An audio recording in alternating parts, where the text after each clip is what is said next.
Hello friends, જ્યારે પણ કોઈ અંગ્રેજી સ્પેલિંગમાં કે અને એન જોડે આવે તો કે સાયલેન્ટ રહે છે, મતલબ કે કેનો ઉચ્ચાર થતો નથી.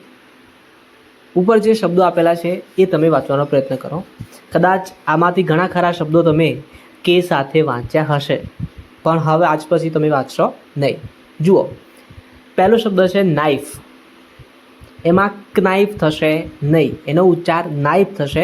સ્પેલિંગની સામે જે અંગ્રેજી બીજા સ્પેલિંગ લખ્યા છે એ એનો ઉચ્ચાર લખેલો છે, ધ્યાનમાં લેજો.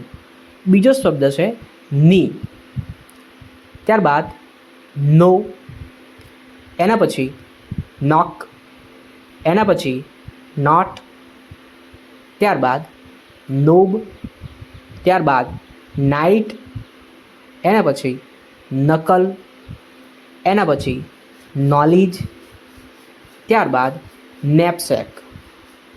આવા જ બીજા નવા વિડીયો જોવા માટે આપણી યુટ્યુબ ચેનલ ભાષાને સબસ્ક્રાઈબ કરો. Thank you.